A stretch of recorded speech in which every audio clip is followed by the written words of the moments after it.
In the sprawling metropolis of Detroit, where sirens wail through concrete canyons at all hours and emergency calls blend into the urban symphony, a young paramedic rushed through the streets with no idea that one routine call would rewrite his entire future.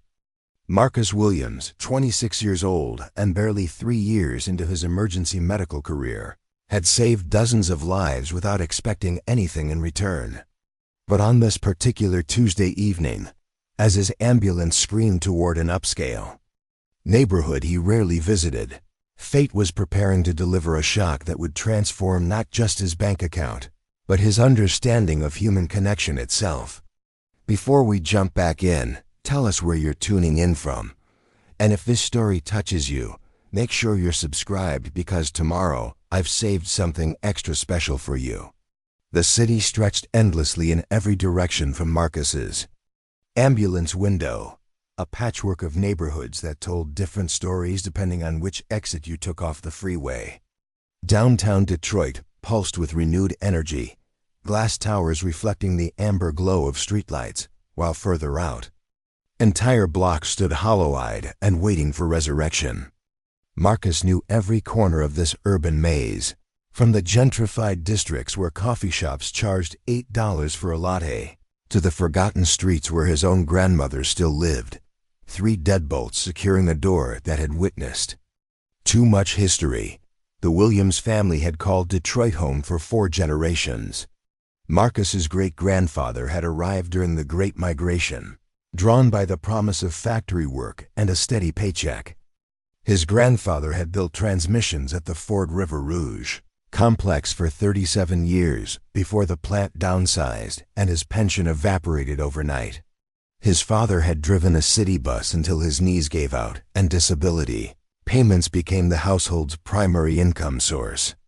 Each generation had fought for stability, clawing their way towards something better, and Marcus carried that legacy in his chest every time he climbed into the ambulance at Detroit Medical Center, where Marcus worked rotating 12-hour shifts.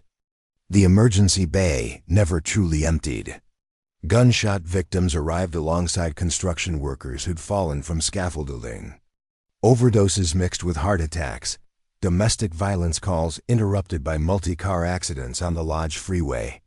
The human drama unfolded in waves, relentless and raw, and Marcus had learned to compartmentalize emotion while maintaining compassion.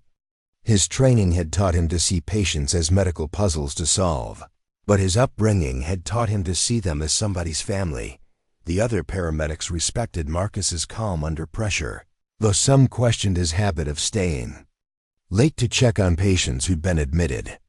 Reggie Thompson, his usual partner, often joked that Marcus treated every call like it was his own mother in distress. The joke wasn't far from the truth. Marcus had grown up watching his grandmother struggle with diabetes, witnessing how medical emergencies could bankrupt a family even when insurance covered the basics. He understood that behind every emergency call was a story of vulnerability, fear, and often financial desperation. This particular Tuesday had already delivered its share of chaos. A kitchen fire in Corktown had sent 3 restaurant workers to the burn unit. A construction accident on the Ambassador Bridge had required 2 hours of coordination between American and Canadian emergency services. A domestic dispute in southwest Detroit had escalated into a stabbing that left Marcus and Reggie working furiously to stabilize a 22-year-old mother while her toddler watched from a neighbor's arms. By 6:30 in the evening, both men were running on coffee and adrenaline, their uniforms wrinkled and stained with the day's emergencies. When the dispatcher's voice crackled through their radio at 7:45, Marcus was reviewing inventory in the back of the ambulance while Reggie grabbed dinner from a Lebanese restaurant on Michigan Avenue. The address was in Palmer Woods, an exclusive neighborhood where doctors and lawyers lived behind wrought iron gates and perfectly manicured lawns. Marcus knew the area by reputation only. It was the kind of place where emergency calls usually involved elderly residents with chronic conditions rather than the traumatic injuries they encountered in other parts of the city. Probable cardiac event, the dispatcher announced. 78-year-old male, conscious but experiencing severe chest pain. Caller identified himself as the patient's attorney. Says the patient specifically requested Detroit Medical Center transport only. Reggie slid into the driver's seat, unwrapping his shawarma as he fired up the engine. Rich folks and their preferences. He muttered, though not unkindly. At least we know the insurance will cover everything without a fight. The drive to Palmer Woods took them through a geographic transition that felt almost surreal. Within 10 minutes, they'd moved from streets lined with party stores and check-cashing outlets to tree-lined avenues where homes sat far back from the curb, their architectural details illuminated by subtle landscape lighting. The house numbers grew larger as the lots expanded, each property separated by hedges tall enough to ensure privacy. Marcus had delivered patients to hospitals throughout the metropolitan area, but he'd rarely been inside the homes where Detroit's wealthy lived their insulated lives. The address led them to a colonial, revival mansion that looked like something from a magazine spread.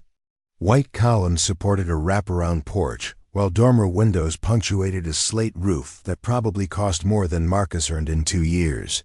Mature oak trees framed the property, their branches creating a canopy that filtered the evening light into dappled patterns across the circular driveway.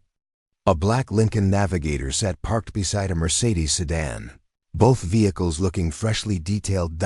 As they pulled up the driveway, Marcus noticed details that spoke to both wealth and solitude.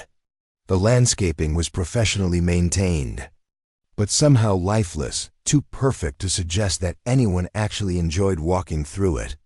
The front windows glowed with warm light, but the house felt empty despite its size, as if its rooms absorbed sound and human presence without offering anything back. It was beautiful in the way that expensive things often are, impressive but cold, designed more for admiration than comfort. A man in an expensive suit emerged from the front door before they'd even finished unloading their equipment. Attorney written all over him, from his platinum cufflinks to his Italian leather shoes. He moved with the urgency of someone accustomed to controlling situations, his phone pressed to his ear as he gestured for them to follow him inside. "He's in the study," the attorney said, ending his call with a sharp tap. William Ashford, 78 years old. Started experiencing chest pain about 20 minutes ago while reviewing documents.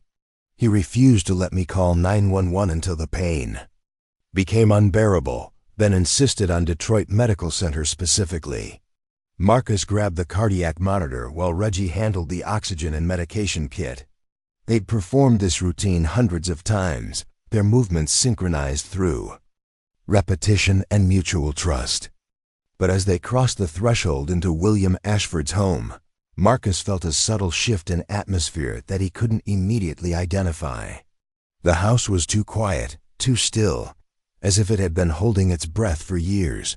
The interior matched the exterior's grandeur but carried an undertone of loneliness that expensive furnishings couldn't mask.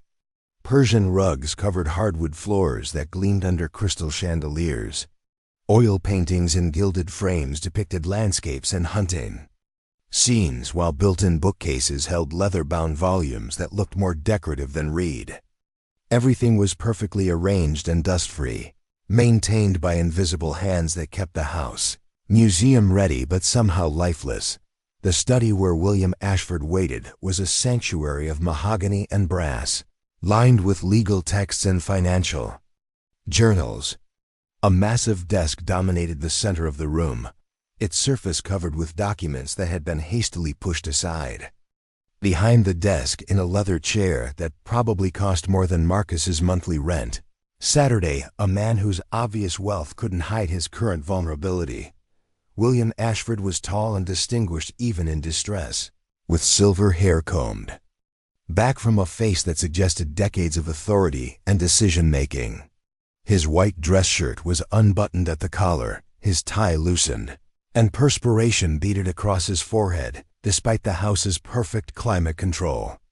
His left hand gripped the arm of his chair while his right pressed against his chest, and his breathing came in careful, measured intervals that suggested he was fighting to maintain composure, but it was his eyes that caught Marcus's attention. Intelligent, alert, and filled with something that looked almost like relief when the paramedics entered the room. Not relief at medical help arriving, but something deeper, as if he'd been waiting for this specific moment for longer than anyone realized. "Mr. Ashford," Marcus said, his voice calm and professional as he approached the desk. "I'm Marcus Williams. This is my partner Reggie Thompson. We're going to take good care of you, but I need you to describe exactly what you're feeling." William Ashford looked up at Marcus with eyes that seemed to register more than just medical personnel arriving to help. For a moment that lasted longer than it should have, the older man studied Marcus's face with an intensity that felt almost personal, as if he were trying to memorize features or confirm something he'd been wondering about. "The pain started here," Ashford said, indicating his chest with a trembling finger. "Sharp at first, then spreading to my left arm. It feels like someone's sitting on my chest, and I can't seem to catch my breath properly." Marcus nodded, already attaching cardiac leads while Reggie prepared the blood pressure cuff. The symptoms were textbook, but something about the way Ashford was watching him made Marcus feel like this call was different from the hundreds that had come before it. There was recognition in the older man's gaze, impossible though that seemed, as if they'd met before in circumstances Marcus couldn't remember.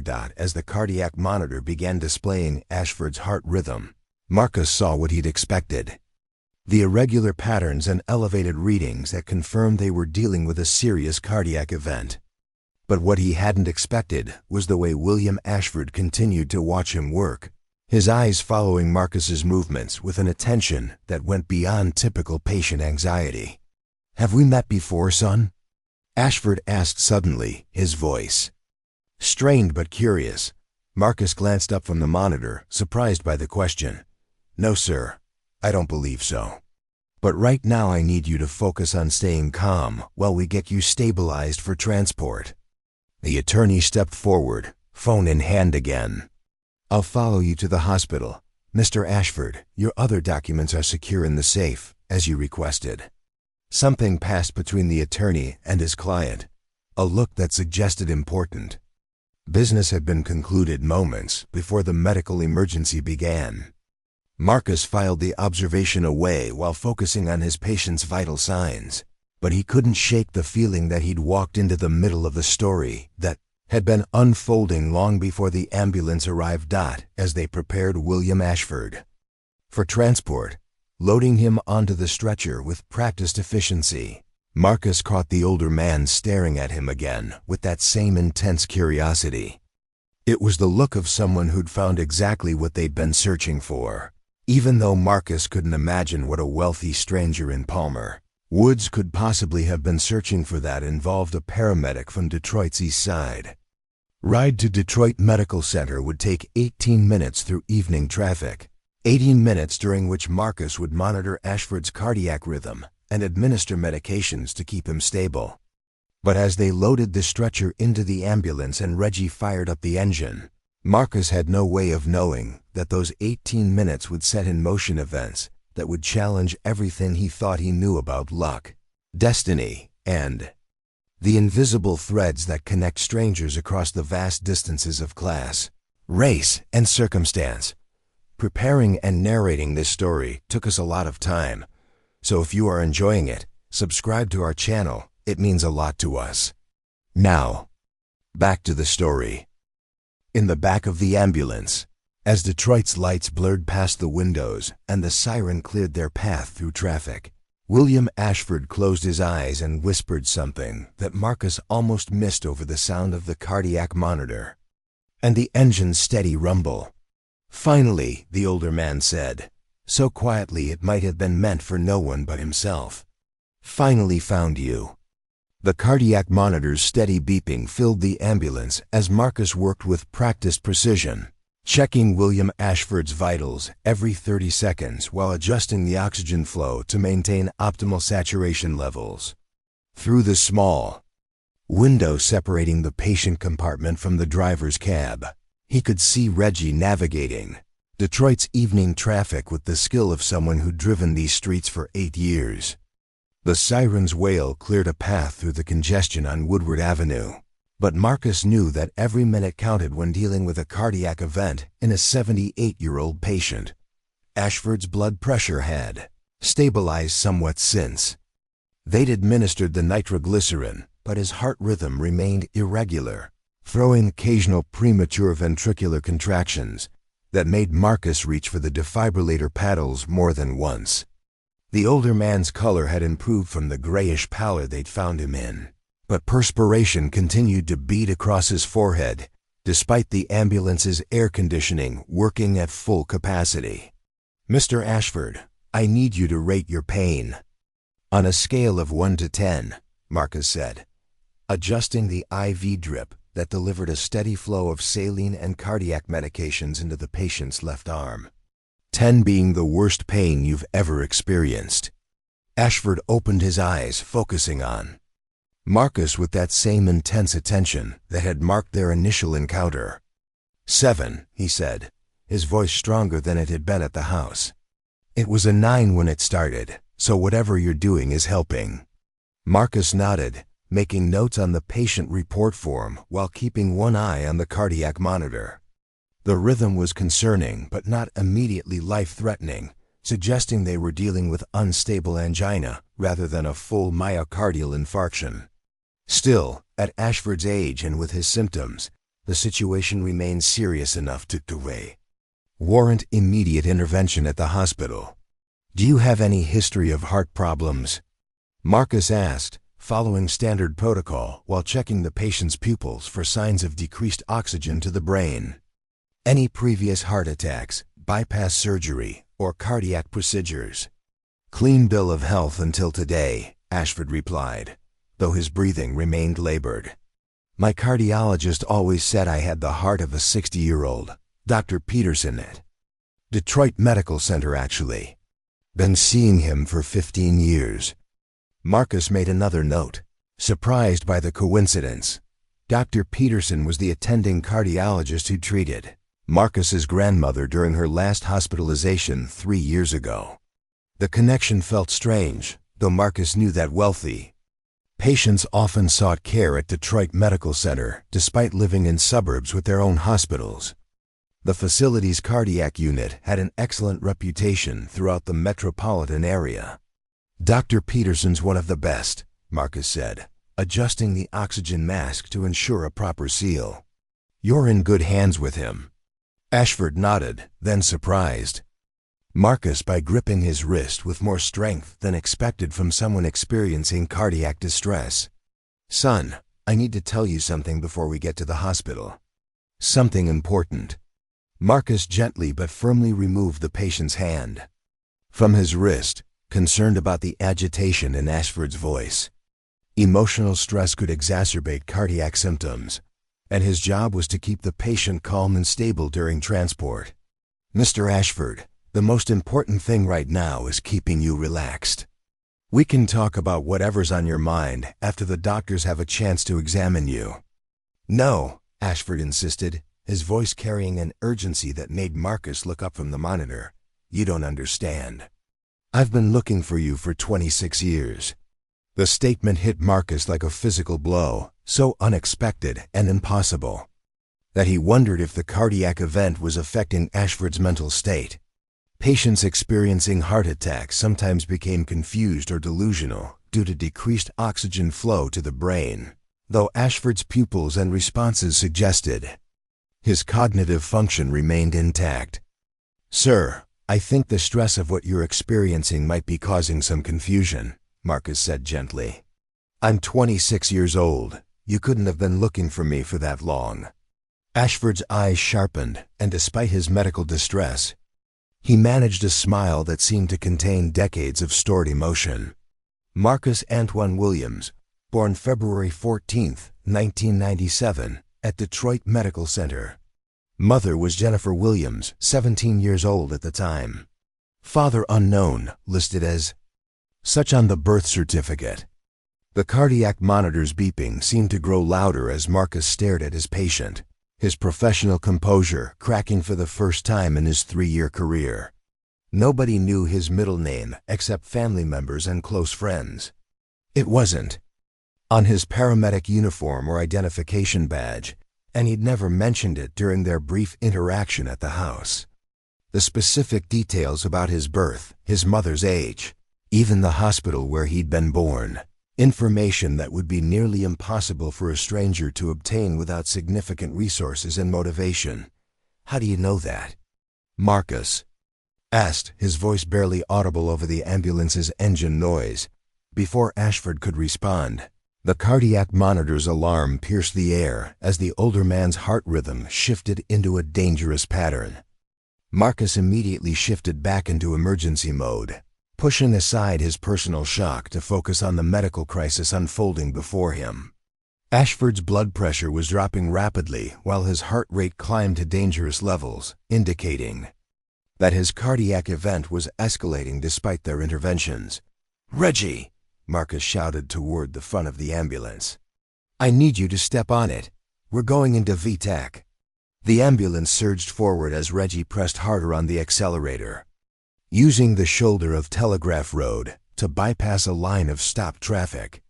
Marcus grabbed the defibrillator paddles, charging them to 200 joules while monitoring Ashford's condition.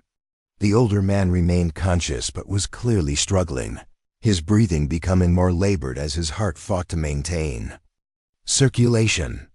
"Mr. Ashford, I need you to stay with me," Marcus said, positioning the paddles over the patient's chest while being careful not to interfere with the IV lines. "You're going into an irregular rhythm, but we're going to get you through this." Ashford's hand reached up weakly, grasping Marcus's forearm with surprising determination. "The safe," he whispered, his voice barely audible. "Everything's in the safe. Peterson knows. He's known from the beginning." Marcus wanted to ask what Ashford meant, wanted to demand an explanation for the impossible knowledge about his birth and personal history, but the cardiac monitor's increasingly frantic beeping told him that medical intervention took precedence over personal curiosity. He called out the patient's deteriorating vital signs to Reggie, who radioed ahead to Detroit Medical Center's emergency department with an update on their condition and estimated arrival time. The defibrillator's charged whine filled the ambulance. As Marcus prepared for cardioversion, a procedure that would hopefully reset Ashford's heart rhythm back to normal patterns. But as he positioned the paddles, Ashford's eyes locked onto his with an intensity that seemed to burn through the medical emergency surrounding them. "Your mother," Ashford said, each word a struggle against his failing cardiovascular system. "Beautiful girl. Worked at the diner on 8 Mile. I tried to help, but she disappeared before." The sentence dissolved into labored breathing as Ashford's heart rhythm became increasingly chaotic. Marcus had no choice but to deliver the electrical shock, watching as the older man's body convulsed against the gurney's restraints. For a terrifying moment, the cardiac monitor showed flatline, and Marcus prepared to begin CPR while calculating how much time they had before irreversible brain damage occurred. Then the rhythm returned, slower and more regular than before, and Ashford's eyes fluttered open, with recognition still burning in them despite the trauma his body had just endured. Marcus checked his pulse, blood pressure, and oxygen saturation, relieved to find that all indicators suggested the cardioversion had been successful. But even as he worked to stabilize his patient, his mind raced with questions about the impossible things Ashford had said.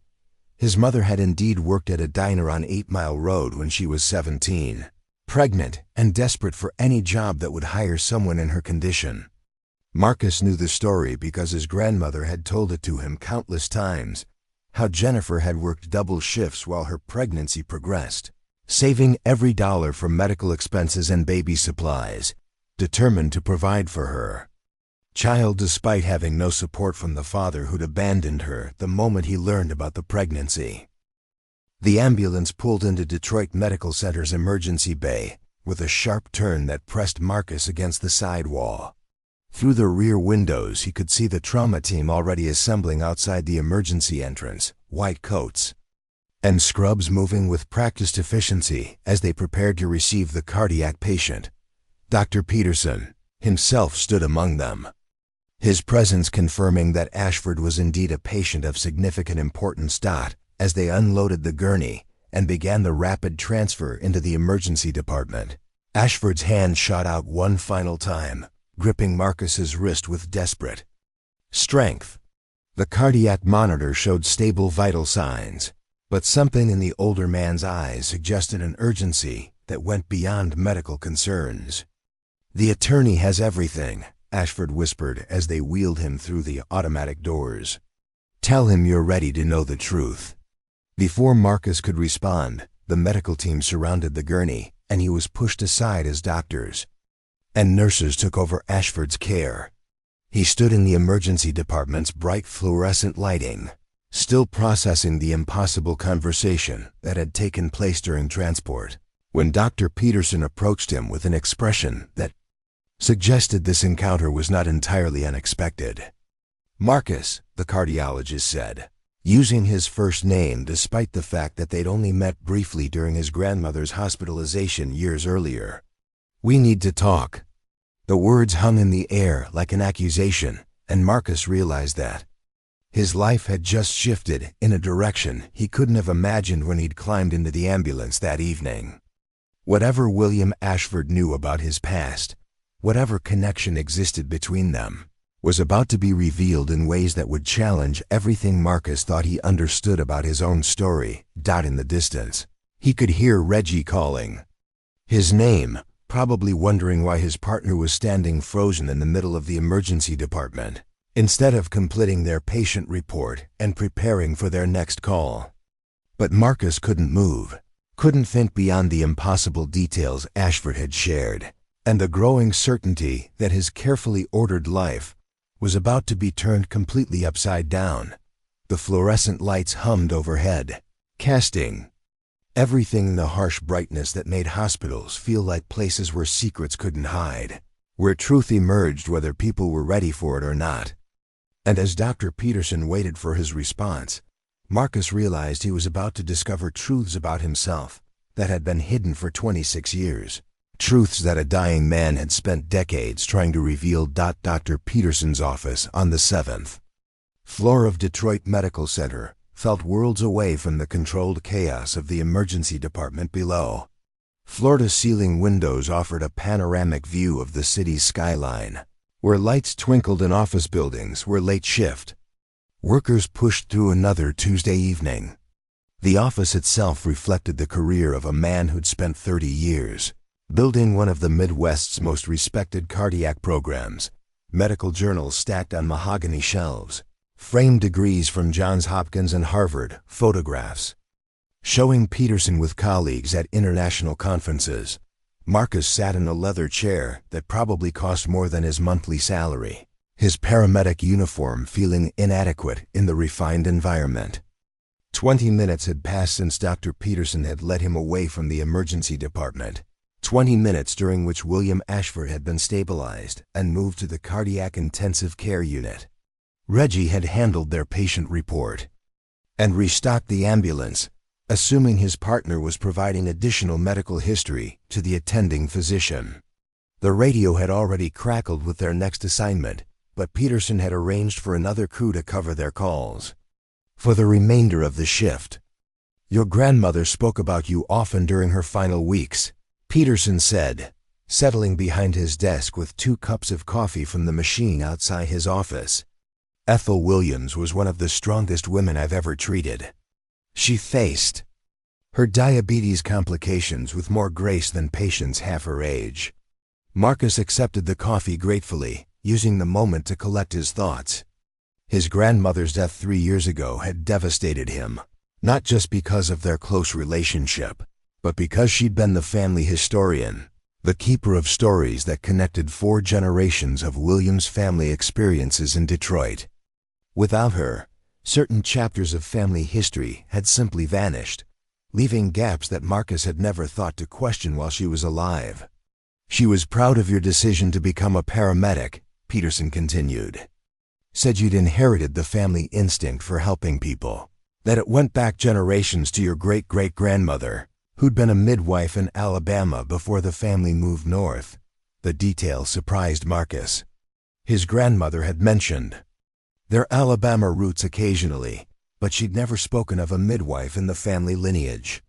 It was the kind of specific information that suggested Peterson and his grandmother had shared conversations that went beyond typical doctor-patient interactions. "Dr. Peterson," Marcus said, setting down his coffee cup with hands that trembled slightly despite his efforts to maintain composure. "What did Mr. Ashford mean when he said you've known from the beginning?" "Known what?" Peterson's expression shifted, years of careful professional neutrality giving way to something more personal, more conflicted. He opened a desk drawer and withdrew. A manila folder thick with documents, photographs, and what appeared to be legal papers.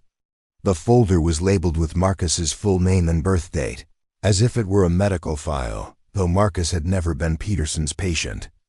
26 years ago, Peterson began, I was a young cardiologist, barely 3 years out of residency, working night shifts in the same emergency department. February 13th, 1997, was one of those brutal winter nights when the temperature dropped below zero and the hospital filled up with hypothermia cases and cardiac events triggered by people shoveling snow. Marcus leaned forward, recognizing the date as the night before his birth. His mother had gone into labor during a snowstorm that had paralyzed the city, a detail that had become part of family lore because she'd walked 12 blocks to the hospital when no ambulances could navigate the unplowed streets. Around midnight, a 17-year-old girl arrived in active labor, Peterson continued. Jennifer Williams, scared, alone, and in significant distress. She had no prenatal care, no insurance, and no family support. The obstetrics team handled the delivery, but there were complications with the baby, respiratory distress, possible cardiac abnormalities that required immediate assessment. Marcus felt his chest tighten. His mother had never mentioned complications. During his birth, had always described it as difficult but routine. The possibility that he'd faced life-threatening conditions as a newborn was information that could have been crucial for his own medical history throughout his life. That's where William Ashford enters the story. Peterson said, opening the folder to reveal a photograph that made Marcus's breath catch. It showed a much younger Ashford standing beside a hospital bed where a teenage black girl held a newborn baby.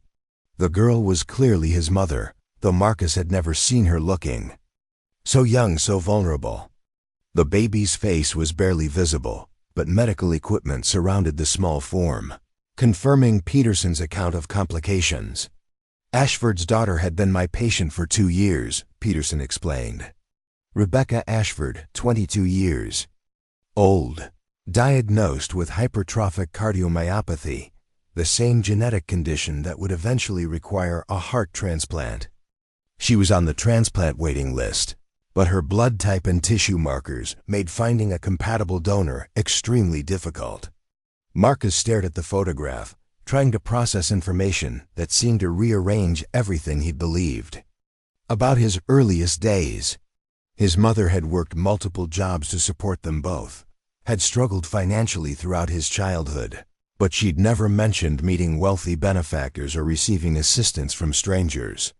The existence of this photograph suggested connections and circumstances that had been hidden from him for his entire life. The night you were born, Peterson continued, Rebecca Ashford suffered a massive cardiac event. We knew she had perhaps hours to live without immediate transplant surgery, but no suitable donors were available. William Ashford was beside himself. His only child, his daughter who'd inherited her mother's artistic talent and her grandmother's fierce independence, was dying, and there was nothing his wealth or influence could do to save her. The office fell silent except for the distant hum of the hospital's ventilation system and the muffled sounds of the city beyond the windows. Marcus realized that Peterson was building toward a revelation that would fundamentally alter his understanding of his own existence, but he couldn't anticipate the direction the story would take. Your birth complications were resolved quickly, Peterson said. The respiratory distress was minor, easily treated with oxygen and monitoring. But the cardiac irregularities we detected suggested a genetic predisposition to heart problems that would require lifelong attention. Your mother was devastated by the diagnosis, terrified that she wouldn't be able to afford the specialized care you might need as you grew older. Marcus thought about his annual cardiac screenings, routine procedures his mother had insisted upon throughout his childhood and adolescence. She'd always explained them as precautionary, family history being what it was, but he'd never questioned why they were so thorough or why they were conducted at Detroit Medical Center, rather than community clinics that would have been more affordable. William Ashford learned about your situation through hospital channels, Peterson continued. Rebecca had spent months in this hospital, and Ashford had become familiar with the staff, the procedures, the way families navigate medical crises. When he heard about a newborn with cardiac concerns, whose teenage mother had no resources to provide proper care, he saw an opportunity to honor his daughter's memory. The folder contained additional photographs. Rebecca Ashford in hospital. Beds, connected to the same type of cardiac monitoring equipment Marcus used daily in his paramedic work. She was beautiful in the way that terminal illness couldn't entirely diminish, with dark hair and expressive eyes that seemed to burn with intensity, even in the medical setting. In several photos, she was drawing or painting, artwork propped on a bedside easel that suggested creativity flourishing despite physical limitations. Rebecca died 3 days after your birth, Peterson said quietly. Her final request was that her father find ways to help other young people who faced medical challenges without adequate resources. She'd heard about your mother's situation, and specifically asked that you receive the cardiac care you needed, regardless of cost.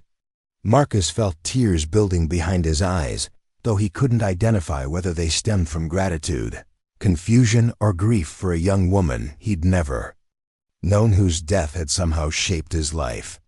The revelation explained his mother's insistence on annual cardiac evaluations, the quality of care he'd received throughout his childhood, even his own unconscious gravitation toward emergency medical work.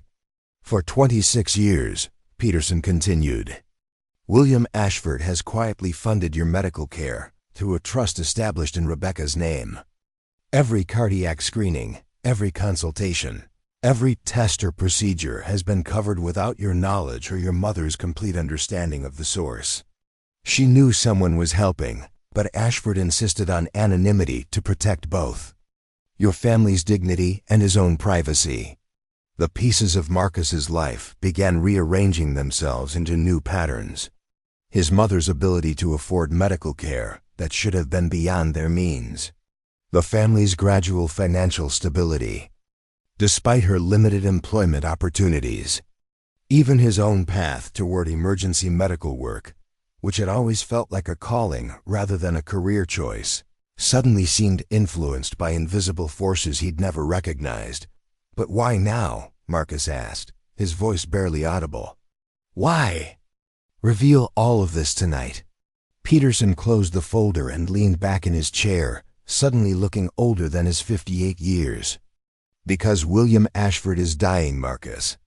Not from tonight's cardiac event, though that was serious enough. He has pancreatic cancer, diagnosed 8 months ago.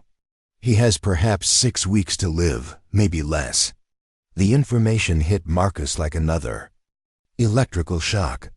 The man who had apparently watched over his life from a distance for more than 2 decades was facing his own mortality, and somehow their paths had converged in the back of an ambulance where secrets could no longer be contained. He's been trying to arrange this meeting for months, Peterson explained. The challenge was finding a way to connect with you that wouldn't seem forced or artificial. He couldn't simply approach you directly without explaining connections that went back to circumstances you'd never been told about. Tonight's cardiac event wasn't planned, obviously, but when he realized which paramedic crew was responding to his call, he saw it as an opportunity that might not come again. Marcus stared out the window at Detroit's skyline, at the city where 4 generations of his family had built their lives through determination and mutual support. The idea that a wealthy stranger had been secretly involved in his story for his entire life felt surreal, but it also explained anomalies he'd never questioned: his mother's confidence in seeking medical care, his own access to opportunities that seemed beyond their economic circumstances, even his intuitive comfort in medical environments. "What happens next?" he asked finally. Peterson smiled for the first time since their conversation began. "That depends entirely on you, Marcus. William Ashford would very much like to meet with you properly, to explain everything from his perspective, and to discuss arrangements he's made for your future. But he's also prepared to respect your privacy if you prefer to leave things as they've been." Marcus thought about William Ashford lying in the cardiac intensive care unit, 1 floor below, a man who'd spent 26 years honoring his daughter's dying wish by quietly supporting a stranger's child. The revelation fundamentally altered his understanding of his own story, but it also raised questions about choices, obligations, and the complex mathematics of gratitude and independence. Outside the window, Detroit's lights stretched toward the horizon, illuminating neighborhoods where countless families navigated their own hidden connections and secret histories. Marcus realized he was about to step into a larger story than he'd ever imagined, one that would require him to reconsider everything he thought he knew about luck, charity, and the invisible threads that bind strangers together across decades of carefully maintained distance. The cardiac intensive care unit at Detroit Medical Center operated in perpetual twilight, its lights dimmed to promote rest while sophisticated monitoring equipment maintained constant vigilance over patients whose hearts required careful observation. Marcus stood outside room 714, his paramedic uniform replaced by civilian clothes he'd retrieved from his locker, jeans, a Detroit Lions sweatshirt, and sneakers that had carried him through countless 12-hour shifts. Through the glass partition, he could see William Ashford propped against pillows, looking smaller and more fragile than he had during their emergency transport. 6 hours earlier, the conversation with Dr. Peterson had ended near midnight, leaving Marcus with a choice that felt impossibly complex. He could walk away, continue his life with the knowledge that a stranger's generosity had shaped his medical care but avoid the complications that deeper involvement might bring. Or he could step through that door and engage with a dying man's need to complete a story that had been unfolding for 26 years. The decision felt heavier than any emergency call he'd ever answered, weighted with implications he couldn't fully anticipate. Ashford noticed him through the glass and raised a hand in greeting that somehow managed to convey both invitation and understanding that Marcus could still choose to leave. The gesture struck Marcus as characteristic of a man who'd spent decades providing support while respecting boundaries, offering help without demanding acknowledgement or gratitude. It was the wave of someone who understood that genuine assistance came without strings attached, even when those strings might have provided emotional satisfaction for the giver. Marcus pushed open the door and entered the quiet space where machines hummed softly and monitor displays cast blue light across the medical equipment that surrounded Ashford's bed. The older man looked more alert than he had during transport. His color improved and his breathing steady, though the nasal cannula delivering supplemental oxygen suggested his cardiovascular system remained fragile. A call button lay within easy reach, and Marcus noticed that the nursing staff had positioned everything to accommodate a patient who might need immediate assistance. "I wasn't sure you'd come," Ashford said, his voice clearer than it had been. In the ambulance, but still carrying the measured cadence of someone conserving energy for important conversations. "Dr. Peterson told me he'd explained the basic situation, but I imagine it raised more questions than it answered." Marcus settled into the visitor's chair beside the bed, unsure how to begin a conversation that spanned his entire lifetime. The revelations about Rebecca Ashford's death and the secret medical trust had fundamentally altered his understanding of his own story. But they'd also raised questions about agency, independence, and the complex dynamics of help offered across racial and economic boundaries that had defined Detroit's social landscape for generations. He showed me the photographs, Marcus said finally. Your daughter was beautiful. I'm sorry for your loss. Ashford's eyes filled with tears that he didn't attempt to hide.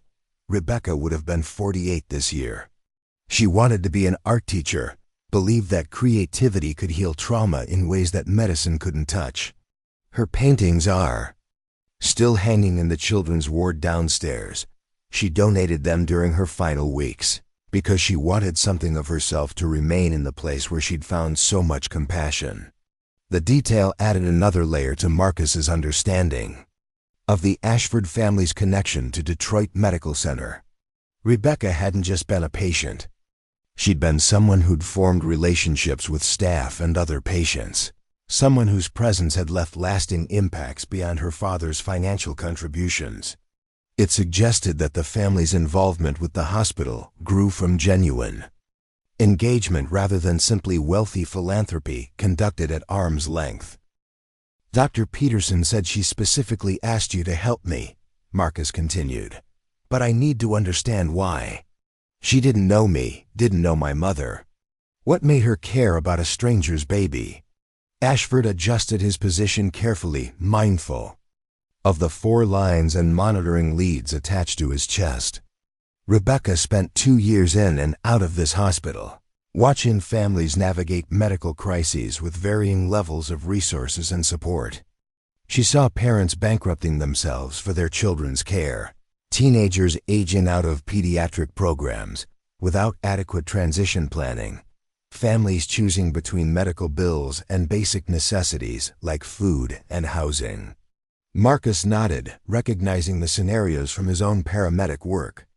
Emergency rooms served as safety nets for communities that lacked access to preventive care, and he'd transported patients whose medical emergencies were exacerbated by poverty, lack of insurance, and delayed treatment that might have been avoided with earlier intervention. The night you were born, Ashford continued, Rebecca was having one of her better days. Alert, comfortable, able to think beyond her own condition. When word spread through the cardiac unit about a teenage mother whose newborn needed specialized monitoring, Rebecca asked the nurses to find out more. She learned that your mother was 17, working at a diner, trying to save money for medical expenses she couldn't possibly afford. Marcus thought about his mother at 17, pregnant and essentially alone in a city that offered limited support for young mothers without family resources. His grandmother had helped when possible, but she'd been working double shifts herself, trying to maintain stability in her own household while providing what assistance she could to her daughter and grandson. Rebecca told me that if she couldn't survive to help young people herself, then our family's resources should be used to ensure that other young people received the medical care they needed, Ashford said. She was very specific about anonymity. She didn't want families to feel indebted or obligated. The help should feel like community support rather than charity from strangers. The approach explained why Marcus's mother had never spoken of wealthy benefactors or specific individuals who'd enabled his medical care.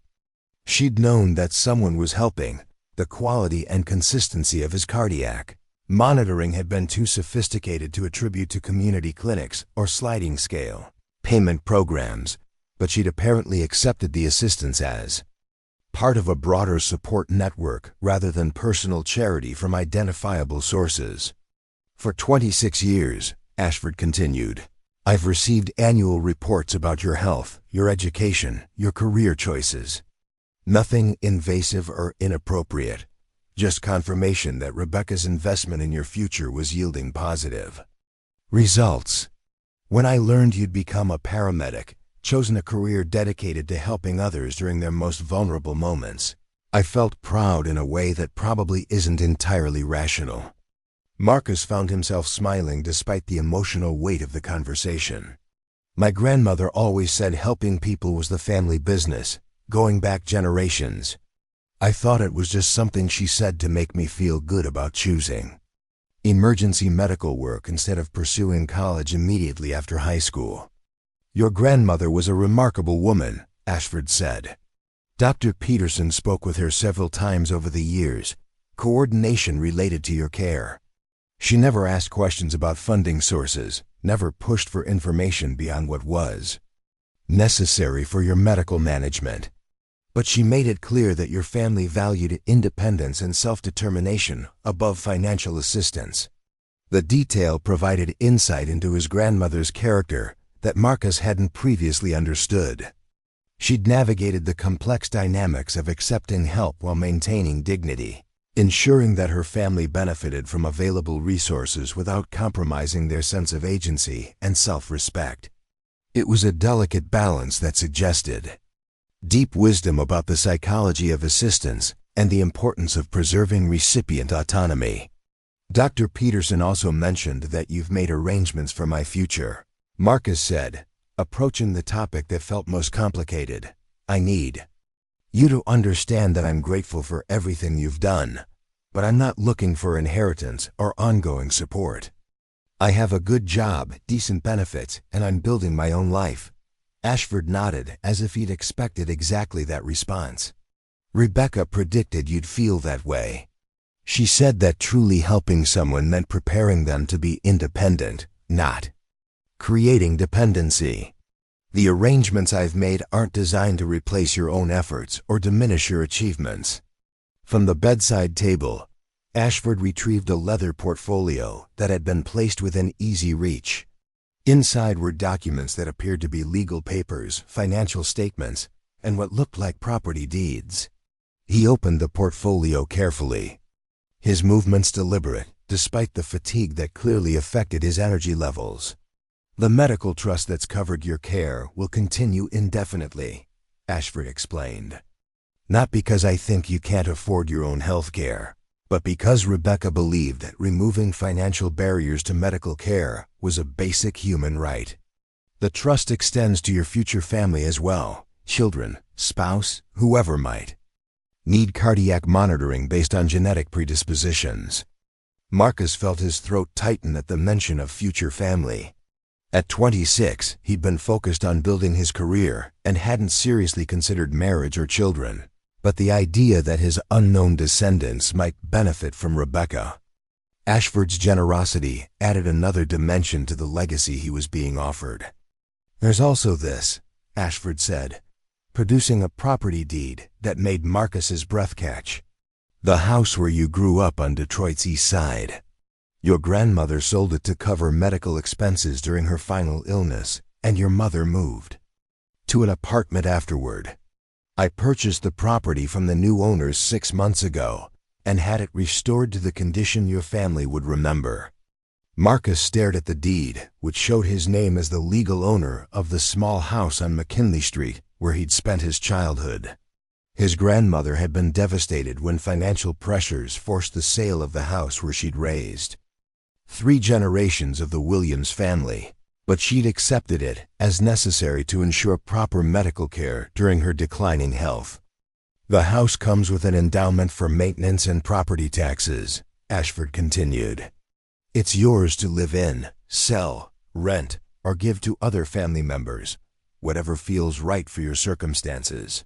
Rebecca wanted to ensure that young people had stable housing as a foundation for building their futures.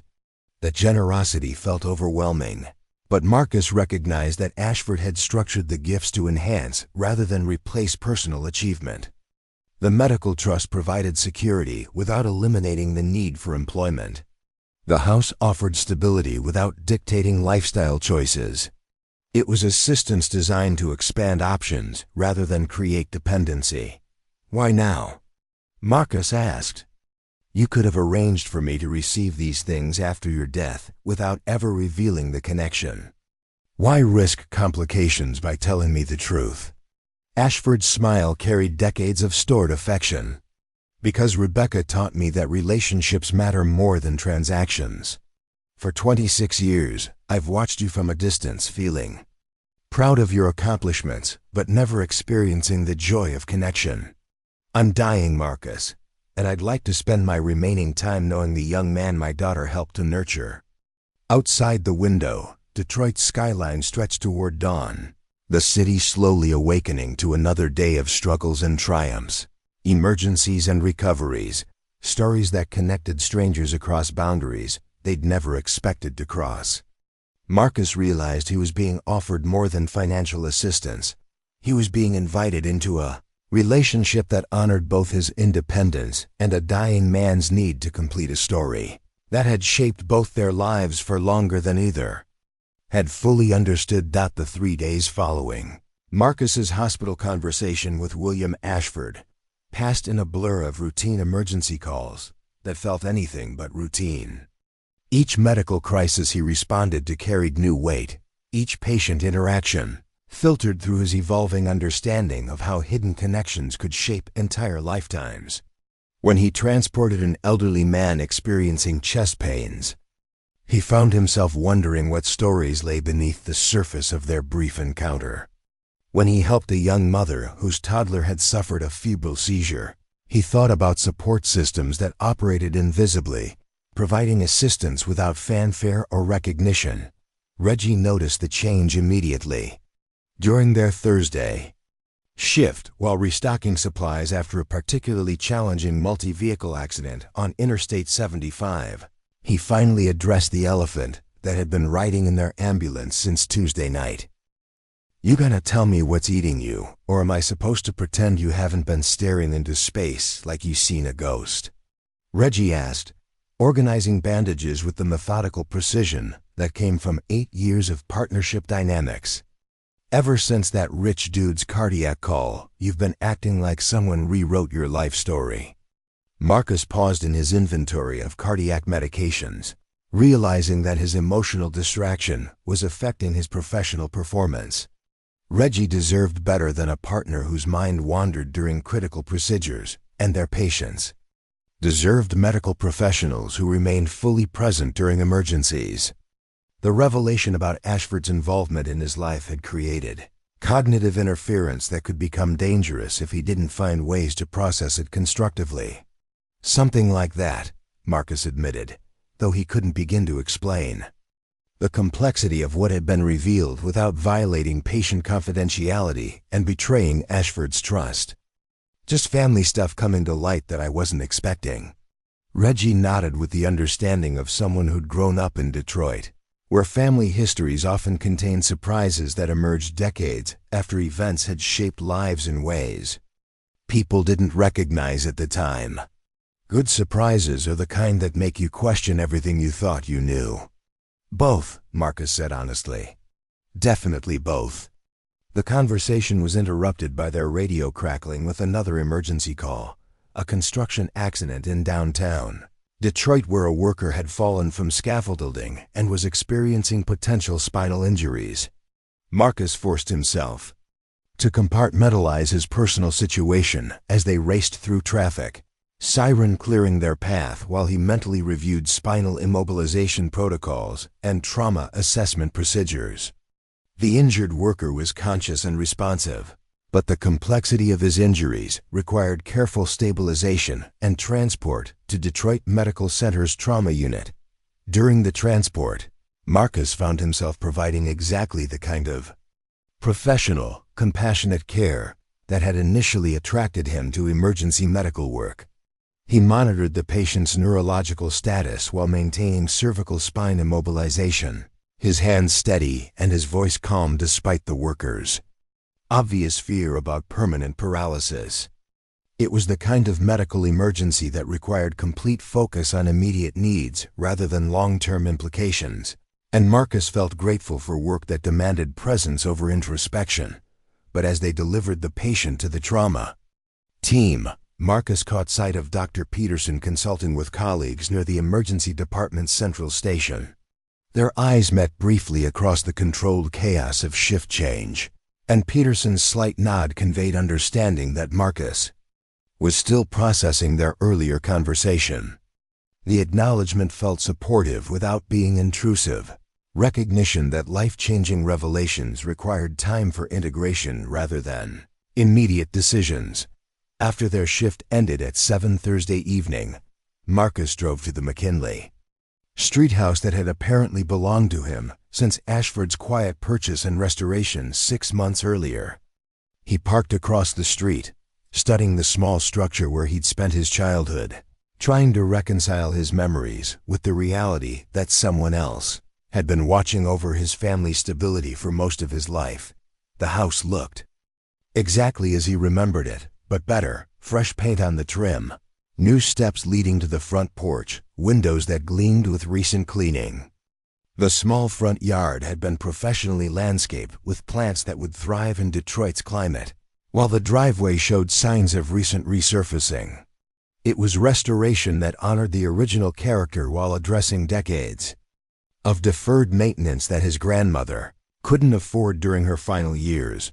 Marcus's phone buzzed with a text message from his mother, who was working her evening shift at the customer service center where she'd been employed for the past 4 years. Called Grandma's old neighbor today. Mrs. Johnson says someone bought the house and fixed it up real nice. Made me happy to know it's being taken care of. The message hit him harder than expected. His mother had no idea that the restored house now belonged to her son, purchased by a stranger whose daughter's dying wish had shaped their family's trajectory for 26 years. She was simply glad to know that the place where she'd raised him was being maintained with respect and care, unaware that her relief was possible because of connections she'd never been told about. Marcus got out of his car and walked slowly toward the front porch, using the key that Ashford's attorney had provided along with the property deed. The door opened smoothly, revealing an interior that captured his childhood memories while incorporating modern improvements that made the space more livable.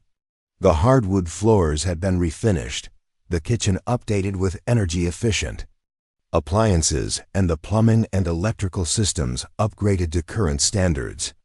But the room layout remained unchanged, preserving the spatial relationships that defined his earliest sense of home. In what had been his childhood bedroom, Marcus found something that made his chest tighten with emotion. Hanging on the wall, where his bed used to sit, was one of Rebecca Ashford's paintings, a vibrant landscape showing Detroit's riverfront during autumn, with downtown buildings reflected in water that seemed to glow with inner light.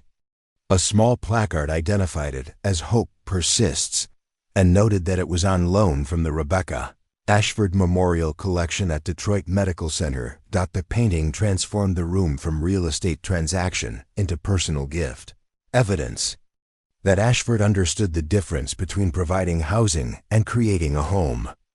Rebecca's artwork brought her presence into the space where Marcus had dreamed about his future, connecting his childhood aspirations with her own artistic vision of Detroit as a city where beauty could emerge from struggle.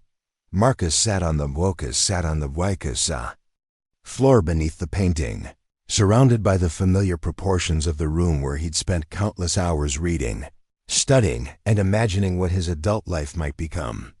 The silence felt different from his apartment's urban noise, deeper, more layered with memory and possibility. For the first time since Tuesday night's revelations, he felt ready to consider what accepting Ashford's gifts might mean for his future. His phone rang, displaying Dr. Peterson's number. Marcus answered, expecting an update about Ashford's medical condition. "Marcus, I'm calling because William's situation has changed," Peterson said, his voice carrying the careful neutrality that physicians used when delivering difficult news. "His oncologist ran additional tests yesterday, and the cancer has progressed more rapidly than we initially projected. We're looking at days rather than weeks." The information settled over Marcus like a physical weight. Whatever decision he made about engaging with Ashford's legacy needed to happen quickly, before the opportunity for meaningful connection disappeared entirely. Death would finalize their relationship regardless of his choice, but he could influence whether that finalization occurred with unfinished business or with some measure of resolution. "He's asking to see you again," Peterson continued. "Not for medical reasons. His cardiac status has stabilized nicely. But he mentioned wanting to share more about Rebecca, to show you some of her other artwork and writings. He seems to feel that understanding her better might help you understand his motivations. Marcus looked up at Rebecca's painting, studying the way she'd captured Detroit's mixture of industrial heritage and natural beauty. The brushstroke suggested someone who'd seen complexity rather than simple decline, who'd found reasons for optimism in circumstances that others might view as hopeless. It was the perspective of someone who'd faced terminal illness while maintaining belief in future possibilities. "I'll be there tomorrow evening," Marcus said, "after my shift ends." "Good," Peterson replied. "And Marcus? Whatever you decide about the inheritance, whatever level of relationship feels comfortable to you, William will understand. This isn't about obligation or guilt, it's about completion." After ending the call, Marcus remained in his childhood bedroom for another hour, watching afternoon light move across Rebecca's painting as the sun shifted toward evening. The house felt like a bridge between his past and future, a place where he could honor his family's independence, while acknowledging the hidden assistance that had made certain opportunities possible. Outside, the neighborhood was coming alive. With evening routines, children playing in yards, adults returning from work, the ordinary rhythms of community life that had surrounded his childhood. Mrs. Johnson, his grandmother's former neighbor, was watering her flower garden and noticed his car. She waved with the enthusiasm of someone who remembered him as the boy who'd helped her carry groceries when her arthritis made lifting difficult. Marcus waved back, suddenly understanding that accepting Ashford's gifts didn't diminish his family's achievements or compromise their dignity. Instead, it acknowledged that community support could take many forms, some visible and some hidden, all contributing to the complex web of relationships that enabled individuals to thrive despite systemic challenges. As he locked the front door and walked back to his car, Marcus felt a sense of peace settling over him. Tomorrow he would return to the hospital, not as a paramedic responding to an emergency, but as someone ready to honor both his own independence and a dying man's need to complete a story that had begun with his daughter's generous heart 26 years earlier. The decision felt right in a way that went beyond practical considerations about money or property. It was about choosing connection over isolation, about recognizing that accepting help didn't require surrendering agency, and about honoring the memory of a young woman whose final wish had been to ensure that strangers received the same quality of care that wealth had provided for her own medical needs. Detroit's skyline glowed in his rearview mirror as Marcus drove toward his apartment, the city's lights reflecting off the Detroit River like Rebecca's painting made manifest in the real world. Tomorrow would bring new emergency calls, new opportunities to provide care during others' most vulnerable moments, and a chance to say goodbye to a man whose hidden generosity had shaped the trajectory of his entire life. Friday evening arrived, with the kind of October chill that reminded Detroiters that winter wasn't far away. Marcus finished his shift at Detroit Medical Center as the sun disappeared behind clouds that promised rain before morning. The day had brought its usual collection of emergencies, a kitchen fire in Midtown that sent 2 restaurant workers to the burn unit, a multi-vehicle accident on the Southfield Freeway that required 3 ambulances, and a domestic violence call that ended with a young mother finally agreeing to leave an abusive situation after months of refusing help. Call had reinforced Marcus's understanding of how individual stories intersected with larger systems of support, conflict, and survival. The burn victims had insurance through their restaurant's group plan, ensuring they'd receive comprehensive care without bankrupting their families.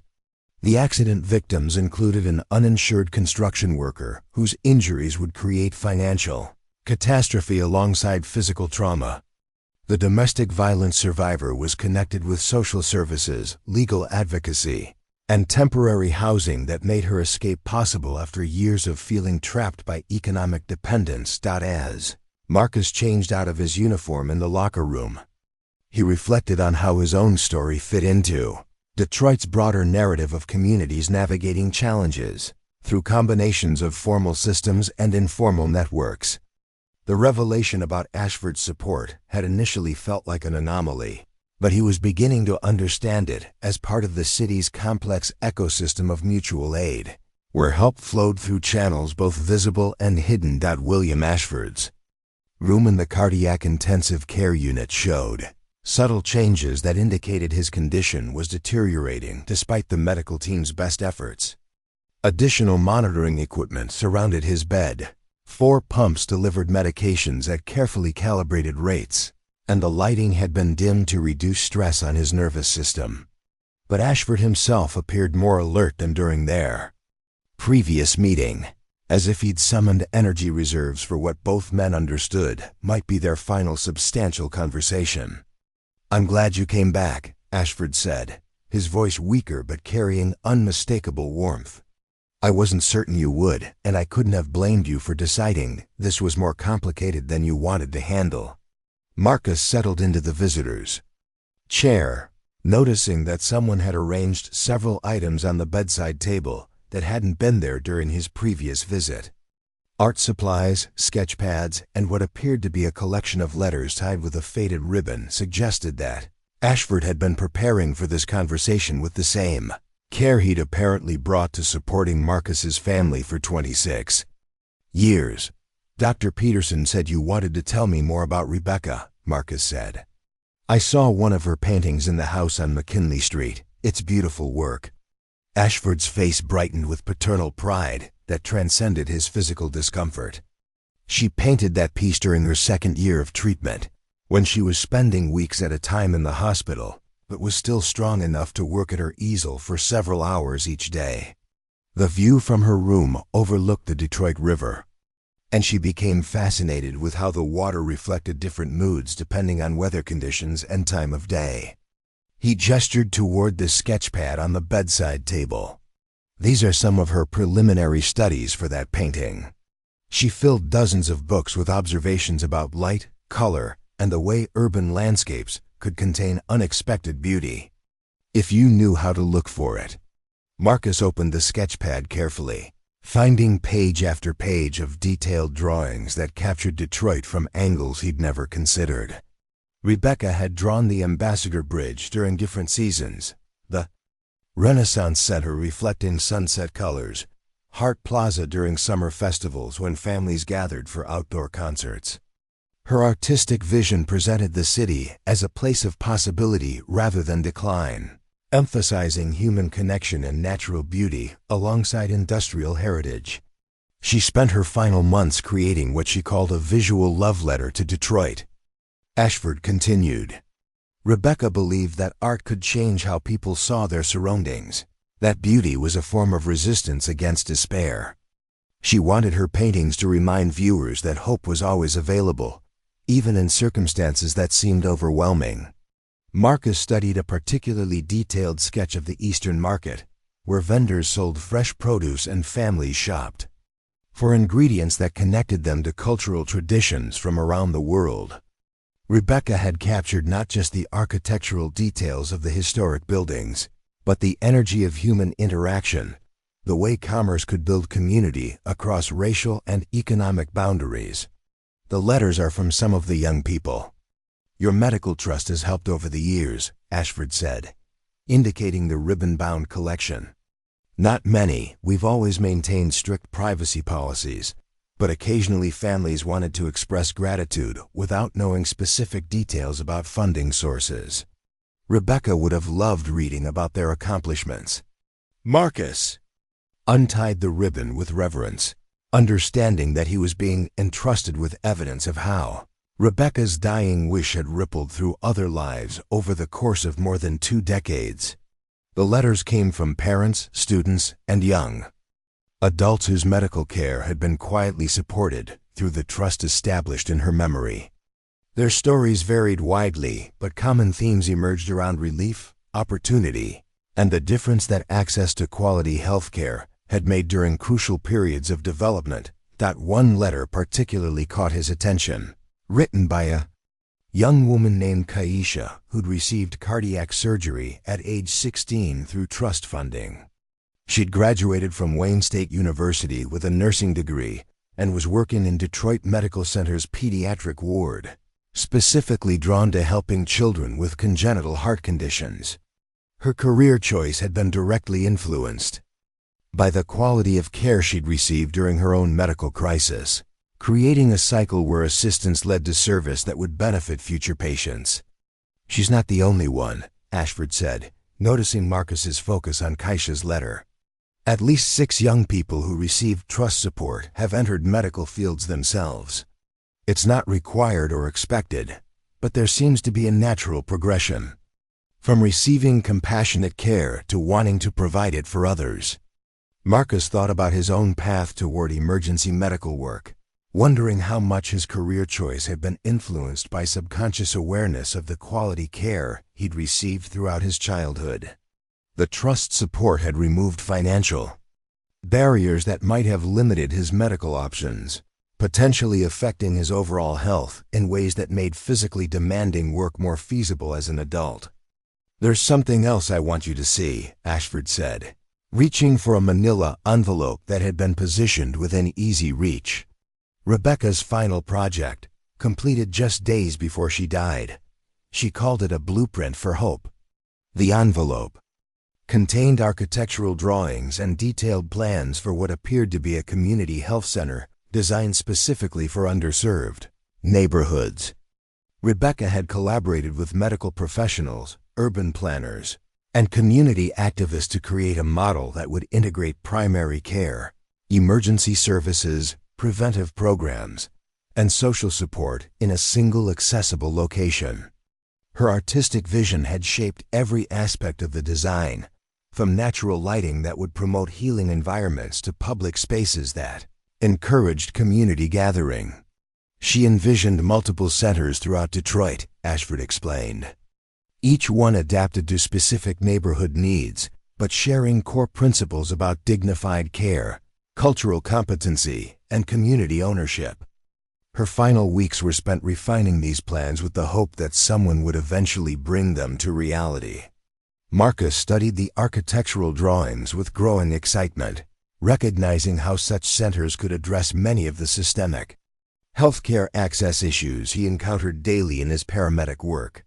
Too many emergency calls originated from communities where residents delayed seeking care until conditions became critical, either because they lacked insurance or because available clinics were geographically or culturally inaccessible.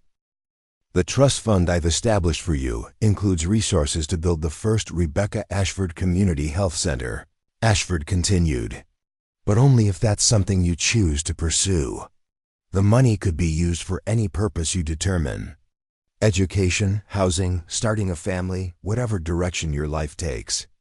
Rebecca's vision was about expanding possibilities, not dictating choices. The magnitude of what was being offered took Marcus's breath away. Building a community health center would require years of planning, coordination with local government and medical institutions, and community engagement to ensure the facility truly served neighborhood needs. It was the kind of project that could consume a lifetime while potentially improving thousands of lives. Exactly the sort of legacy that would honor Rebecca's commitment to art as a form of social action. "Why me?" Marcus asked, though he was beginning to understand the answer. "You could have chosen medical professionals with more experience, community leaders with established networks, people who already have expertise in healthcare administration." Ashford smiled with the satisfaction of someone whose long-term planning was finally coming to fruition. "Because you understand the work from the ground up. You've transported patients from the communities that need these services most. You know what happens when people can't access preventive care, when emergency rooms become primary care providers, when medical debt destroys families that are already struggling with poverty." Marcus nodded, thinking about the countless emergency calls that could have been prevented with better access to routine health care, mental health services, and social support programs. A community health center designed around Rebecca's principles of dignity and cultural competency could address root causes rather than just responding to crises after they'd already developed. There's no pressure to decide immediately, Ashford continued. The trust will exist regardless of what you choose to do with it. But I wanted you to understand that Rebecca's vision was always about empowering young people to solve problems in their own communities, using whatever talents and perspectives they brought to the work. Outside the hospital room's window, Detroit's skyline sparkled with evening lights, the city's renewal efforts visible in construction cranes and renovated buildings that suggested hope alongside ongoing challenges. Marcus realized he was being offered not just financial resources, but partnership and a vision that could help bridge the gaps between Detroit's progress and its persistent inequalities. I'll need time to think about it, Marcus said honestly. This is bigger than anything I ever imagined for my life. Of course, Ashford replied. But Marcus, remember that Rebecca was only 22 when she conceived this project. She believed that young people often see solutions that experience has taught older people to consider impossible. Sometimes the most audacious visions come from people who haven't yet learned all the reasons why things can't be done. As visiting hours drew to a close, Marcus felt the weight of possibility settling over him, alongside grief for the young woman whose death had created opportunities he was only beginning to understand. Rebecca Ashford had faced her own mortality by imagining a future where other young people would have access to the medical care and community support that could help them thrive despite systemic barriers. Walking toward the elevator, Marcus carried Rebecca's sketchpad and architectural plans, tangible evidence of dreams that had been waiting 26 years for someone ready to transform vision into reality. Tomorrow would bring new emergency calls, new opportunities to witness how healthcare access shaped individual destinies, and new understanding of how one person's legacy could ripple through generations in ways that honored both independence and interconnection. 6 months had passed since William Ashford's funeral, and Marcus Williams stood in what would soon become the construction site for the first Rebecca Ashford Community Health Center. The empty lot in Detroit's Corktown neighborhood bore no resemblance to the architectural vision that Rebecca had sketched 26 years earlier, but Marcus could see past the weeds and abandoned concrete to imagine healing spaces where community members would receive care that honored their dignity while addressing their medical needs. The morning was crisp with the promise of spring, though patches of snow still lingered in shadows where sunlight couldn't reach.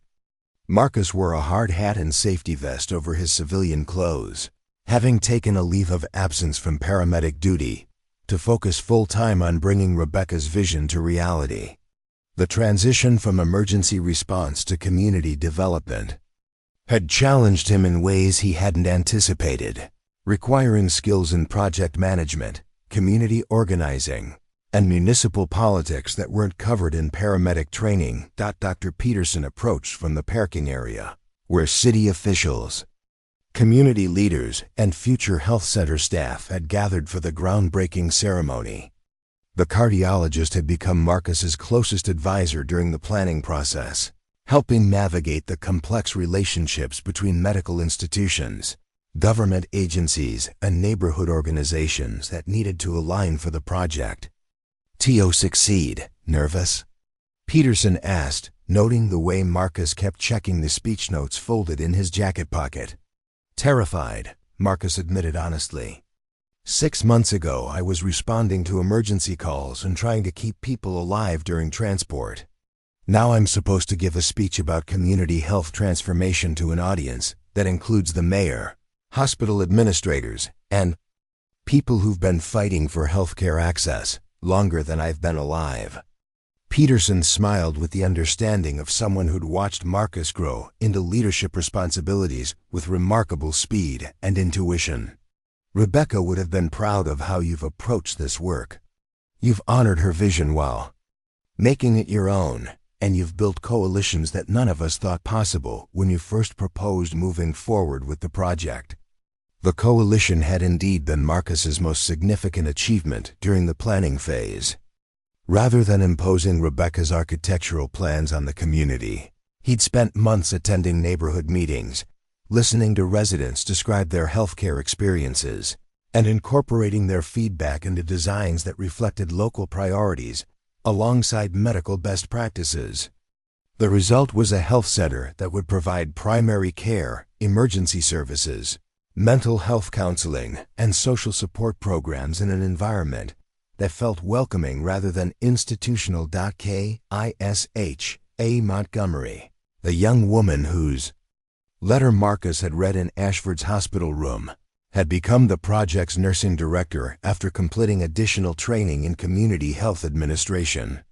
Her own experience receiving trust support as a teenager had given her deep understanding of how healthcare access could transform individual trajectories, and her work in Detroit Medical Center's pediatric ward had prepared her to bridge hospital-based medicine with community-based care. "The neighborhood response has been incredible," Kisha said, joining Marcus and Dr. Peterson near the platform where the groundbreaking ceremony would take place. "We've had over 200 people sign up for the Volunteer Advisory Committee, and local businesses are offering support services that weren't part of the original budget. This feels like something the community is building together rather than something being built for them." Marcus nodded, remembering his grandmother's wisdom about the difference between charity and community support. The health center was succeeding precisely because it emerged from genuine collaboration rather than top-down philanthropy. Even though Rebecca's trust provided the financial foundation that made everything possible. Mayor Coleman took the microphone. First, speaking about Detroit's renaissance and the city's commitment to ensuring that healthcare access improved alongside downtown development. Her remarks struck the right balance between celebrating progress and acknowledging persistent challenges, recognizing that community health centers were essential infrastructure for inclusive growth rather than luxury amenities for neighborhoods that had already achieved stability. "This project represents the best of Detroit's values," Mayor Coleman said, her voice carrying clearly across the crowd of nearly 300 people who'd gathered despite the chilly morning. "It shows what's possible when private generosity combines with community vision and public support to address real needs with sustainable solutions." The assembled crowd included Marcus's mother, who'd taken time off from her customer service job to witness her son's transformation from paramedic to community health advocate. She still didn't know the full story of how Rebecca Ashford's dying wish had shaped their family's access to medical care, but she understood that her son was now in a position to ensure that other families would have opportunities that had once seemed impossible. "I keep thinking about your grandmother," she'd told Marcus over breakfast that morning. "How proud she'd be to see you using your emergency medical training to help prevent emergencies from happening in the first place. She always said the best medicine was keeping people healthy rather than fixing them after they got sick." Mrs. Johnson, his grandmother's former neighbor, had organized a delegation from their old neighborhood on McKinley Street. The house that now belonged to Marcus had become an informal headquarters for community organizing around healthcare access, hosting meetings where residents shared stories about medical debt, delayed care, and the challenge of navigating insurance systems that seemed designed to discourage rather than facilitate treatment. When Marcus's turn came to speak, he approached the microphone with Rebecca's original sketchpad in his hands, the same drawings he'd studied in William Ashford's hospital room during their final conversation. The crowd quieted as he opened to a page showing her vision of community health centers as gathering places where healing extended beyond individual medical treatment to encompass neighborhood well-being. 6 months ago, Marcus began, I thought I understood healthcare because I responded to medical emergencies every day. I knew how to stabilize cardiac rhythms, treat trauma injuries, and transport patients safely to hospitals where doctors could provide definitive care. But I didn't understand that the most important healthcare interventions happen long before anyone needs to call an ambulance. He paused, looking out at faces that represented Detroit's diversity. African American families whose roots in the city extended back to the Great Migration. Latino immigrants building new lives in established neighborhoods, young professionals. Attracted by downtown development, elderly residents who'd witnessed decades of urban change. The health center would serve all of them, but its design prioritized communities that had historically faced the greatest barriers to accessing quality care. Rebecca Ashford never got to see the community health center she designed. Marcus continued, but her vision was based on a simple idea, that healthcare should strengthen communities rather than bankrupt families, that medical treatment should honor people's dignity rather than compound their shame, and that young people should have access to the same quality of care regardless of their economic circumstances. He described the health center's planned services: primary care that emphasized prevention and early intervention, mental health counseling that recognized trauma as a public health issue, social services that addressed housing and nutrition as foundations for individual wellness. But more importantly, he explained how the facility would operate as a community asset rather than just a medical provider, hosting educational programs, supporting local businesses, and creating spaces where neighbors could connect around shared interests beyond health concerns. This project exists because of generosity that was offered without expectation of recognition or gratitude, Marcus said, thinking of the 26 years during which his own medical care had been quietly supported through Rebecca's trust. But it will succeed because community members have claimed ownership of the vision and adapted it to serve their own priorities and values. Dr. Peterson stepped forward with the ceremonial shovel, but instead of beginning the groundbreaking himself, he handed it to Mrs. Johnson as the senior community representative present. The gesture acknowledged that authentic community health required leadership from people who'd been fighting for healthcare access long before outside resources became available. This ground we're breaking today has been waiting for this moment, Mrs. Johnson said, her voice strong despite her 78 years. We've lost too many neighbors to conditions that could have been prevented with early care, too many families to medical debt that destroyed their stability along with their health. Today we start building something that will ensure our grandchildren have better options than we did. As the ceremonial groundbreaking concluded and people began gathering in small groups to continue conversations about implementation details, Marcus found himself standing alone for a moment, watching children from the neighborhood explore the construction site with the fearless curiosity that belonged to people who understood they had ownership stakes in their community's future. Reggie Thompson appeared beside him, having driven over after completing his morning paramedic shift. Their partnership had evolved since Marcus took leave from emergency medical work, but their friendship had deepened as Reggie witnessed his former partner's growth into community leadership. You know what's crazy? Reggie said, surveying the crowd and the construction equipment. 6 months ago, you were worried about accepting help from that old man because you thought it might compromise your independence. Now look at you. You've turned his gift into something that's going to help thousands of people build their own independence. Marcus smiled, understanding that Reggie had identified the crucial transformation that had occurred during the project's development. Accepting Rebecca's legacy hadn't diminished his agency. It had amplified his capacity to support other people's agency. The health center would succeed precisely because it strengthened community self-determination rather than creating dependency on outside assistance. Rebecca understood something that took me months to figure out, Marcus replied. Real help expands people's choices rather than limiting them. The best assistance makes itself unnecessary by building capacity that lasts long after the original support ends. As the crowd began to disperse, Marcus walked the perimeter of the construction site, visualizing how Rebecca's artistic vision would take physical form over the coming 18 months. Construction workers would pour foundations, install medical equipment, and create spaces designed to promote healing and community connection. But the real work would happen after the building was completed.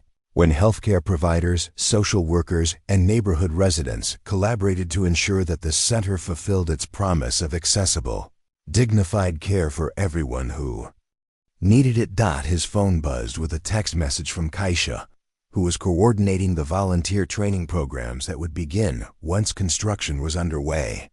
15 more people signed up for the Community Health Worker Certification Program. Today, at this rate, we'll have the largest trained volunteer corps of any community health center in the state. The message reinforced Marcus's growing understanding that Rebecca's vision had been fundamentally correct. Communities possessed untapped capacity for mutual support that could be activated through appropriate infrastructure and training. The health center would succeed not because it provided services to passive recipients, but because it created platforms for neighbors to care for each other using professional resources and community wisdom. As afternoon sunlight streamed across the construction site, Marcus thought about the emergency calls that had defined his work as a paramedic. Cardiac events, overdoses, accidents, and violence that required immediate intervention to preserve life. The community health center represented a different approach to the same underlying challenges, addressing social conditions that created medical emergencies, while building resilience that could prevent crises from developing in the first place. 6 months earlier, he'd been a young paramedic responding to William Ashford's cardiac event with no expectation that their brief encounter would reshape his understanding of his own life and his community's possibilities.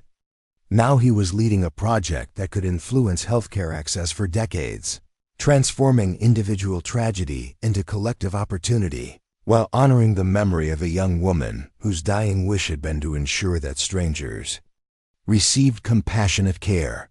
The house on McKinley Street where Marcus had grown up would soon welcome its first official residents, young medical professionals participating in the Community Health Center's fellowship program, committed to spending 2 years providing care in underserved neighborhoods while learning from community members about health challenges that medical school couldn't teach. Rebecca's trust continued to expand opportunities for young people, but now those opportunities included chances to serve as well as chances to receive support. Walking back toward his car as the construction site emptied, Marcus carried Rebecca's sketchpad and architectural plans that had guided 6 months of community organizing, municipal negotiations, and coalition building.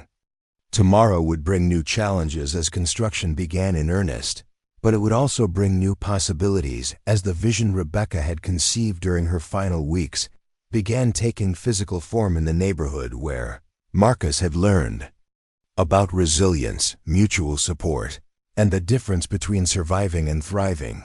The Detroit skyline stretched toward the horizon, its mix of historic architecture and modern development reflecting a city that honored its past while building toward a future that could include everyone. Marcus realized he was no longer the young paramedic who'd responded to emergency calls without understanding the larger systems that created those emergencies.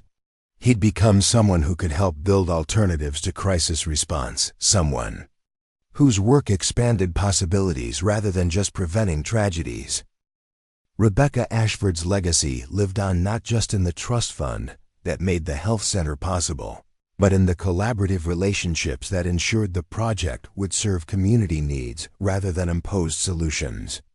Her belief that young people could envision changes that experience had taught others to consider impossible had proven accurate, and her confidence that art could transform social conditions was being validated through architecture that prioritized healing and dignity over efficiency and cost control. As Marcus drove home through neighborhoods where he'd once transported emergency patients, he saw streets filled with potential rather than just problems, communities rich with knowledge and capacity that could be activated through appropriate support and genuine partnership.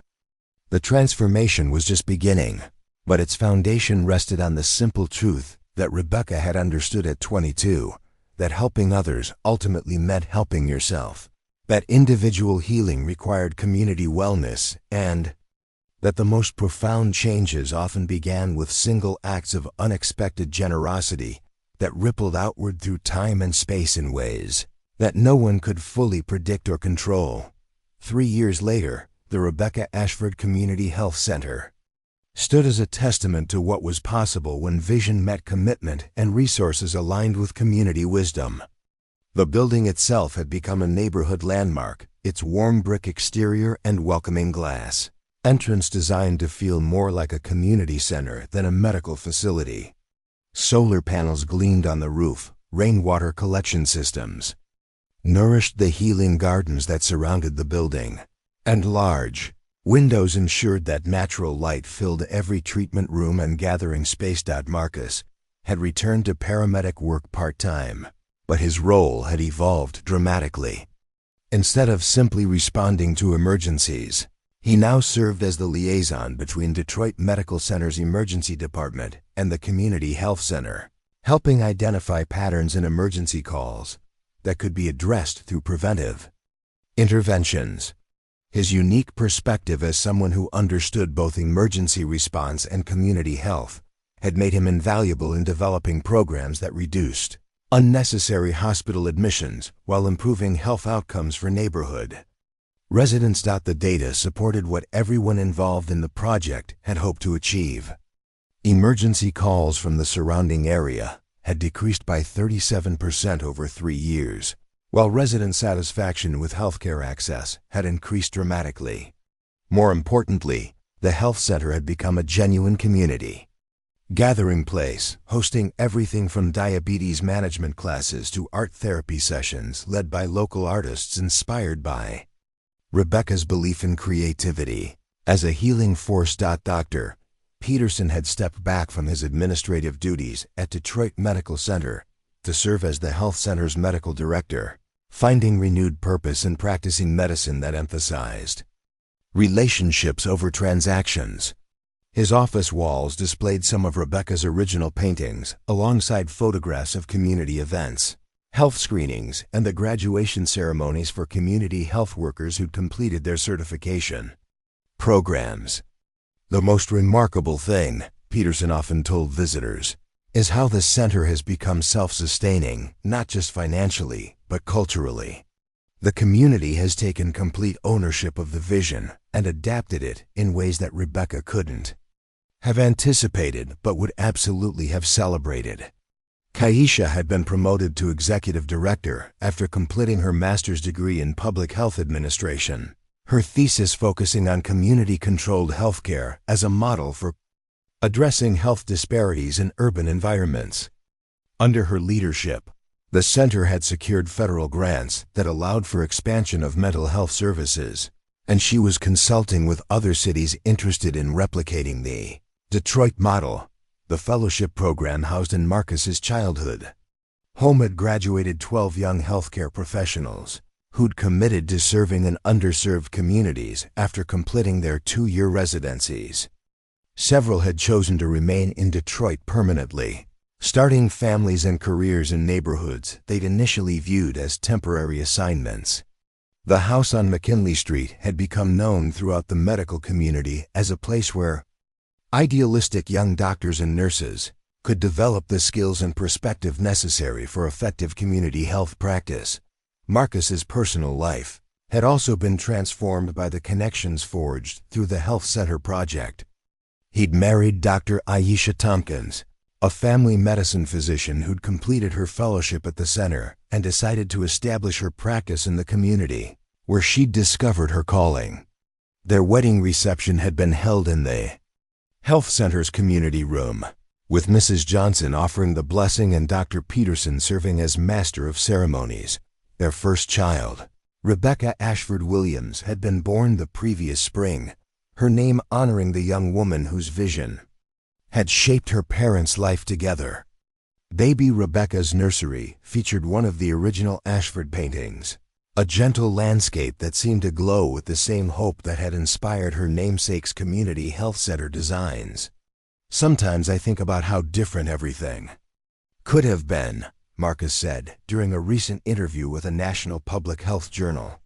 If William Ashford hadn't remembered my name that night in the ambulance, if Dr. Peterson hadn't kept Rebecca's plans all those years, if the community hadn't embraced the vision and made it their own. But then I realized that was the point. Rebecca designed a system that created multiple opportunities for connection and collaboration. The success wasn't dependent on any single person or circumstance. The interview had been requested because the Detroit model was being studied by healthcare systems throughout the country. Urban hospitals were recognizing that community health centers could reduce emergency department overcrowding while improving health outcomes at lower costs than traditional clinic models. But replication required more than copying architectural plans or funding formulas. It demanded genuine partnership between medical institutions and communities, relationships built on trust and mutual respect rather than provider-patient hierarchies. Marcus had been invited to speak at medical schools, public health conferences, and community organizing workshops, sharing insights about the intersection of emergency medicine and preventive care. But his favorite presentations were the ones he gave to paramedic training programs, where he could help future emergency responders understand their work as part of larger systems that either supported or undermined community health. Every emergency call is a story about how well our society takes care of its members, he would tell the students. Some emergencies are unavoidable: accidents, genetic conditions, acute illnesses that strike without warning. But many of the calls you'll answer could have been prevented with better access to primary care, mental health services, addiction treatment, or social support programs. Your job is to save lives at the moment, but your opportunity is to help build systems that prevent emergencies from developing in the first place. The Rebecca Ashford Community Health Center had also become a model for integrating arts programming with medical services. Local artists offered workshops in painting, music, and creative writing as therapeutic interventions for patients dealing with chronic pain, mental health challenges, and recovery from addiction. The center's walls displayed rotating exhibitions of community member artwork, transforming medical appointments into opportunities for cultural engagement and creative expression. On quiet Sunday afternoons, Marcus often brought his daughter to the health center's healing gardens, where she could crawl among the raised beds where community members grew vegetables and herbs used in the center's nutrition programs. The gardens had become gathering places where neighbors shared cooking techniques, childcare responsibilities, and informal support that strengthened social connections alongside individual health outcomes. Rebecca would have loved seeing families like ours using this space, Aisha would say, watching their daughter explore the sensory garden designed specifically for children with developmental disabilities. She understood that health was about belonging and beauty and having places where you could be completely yourself without judgment or shame. The financial sustainability of the health center had exceeded all projections, with a combination of insurance reimbursements, federal grants, and sliding scale fees creating a model that could operate independently while maintaining accessibility for uninsured community members. The Rebecca Ashford Trust continued to provide supplemental funding for innovative programs and capital improvements, but the center's day-to-day operations were supported through the same mechanisms that sustained other successful community health organizations. Marcus had learned to manage the complex emotions that came with representing a story that had captured national attention while remaining grounded in the daily realities of community health work. Media interviews and conference presentations were opportunities to advocate for policy changes that could benefit other communities, but his most meaningful work continued to happen during routine interactions with neighbors who used the health center's services. The story isn't really about inheritance or generosity from wealthy strangers, Marcus would remind journalists who focused on the dramatic elements of his connection to William Ashford. It's about what communities can accomplish when they have access to appropriate resources and genuine partnership with medical institutions. Rebecca's vision succeeded because it honored existing community strengths rather than imposing outside solutions. As the sun set over Detroit on this particular evening, Marcus stood in the health center's lobby, Watching evening support groups gather in meeting rooms while late shift, medical staff prepared for overnight coverage of urgent care needs. The building hummed with activity that felt both purposeful and peaceful. Exactly the atmosphere that Rebecca had envisioned when she'd sketched her plans for community healing spaces. Tomorrow would bring new challenges and opportunities as the center prepared to expand its mental health programming and launch a partnership with local schools to provide on-site health care for students and families. But tonight, Marcus felt the deep satisfaction that came from work that honored both his professional calling and his personal understanding of how healthcare could either strengthen or undermine community resilience. In his jacket pocket, he still carried the folded photograph of Rebecca Ashford that William Ashford had given him during their final hospital conversation. The image showed a young woman whose eyes burned with determination and compassion, someone who'd faced her own mortality by ensuring that other young people would have access to the care and opportunities that could help them thrive despite systemic barriers. Rebecca's legacy lived on not just in the building that bore her name, but in the relationships and systems that ensured the health center would continue serving community needs long after everyone involved in its creation had moved on to other work. She'd understood that the most enduring changes were those that became unnecessary because they'd successfully empowered communities to care for themselves with dignity and hope. Up next, you've got two more standout stories right on your screen. If this one hits the mark, you won't want to pass these up. Just click and check them out. And don't forget to subscribe and turn on the notification bell so you don't miss any upload from us.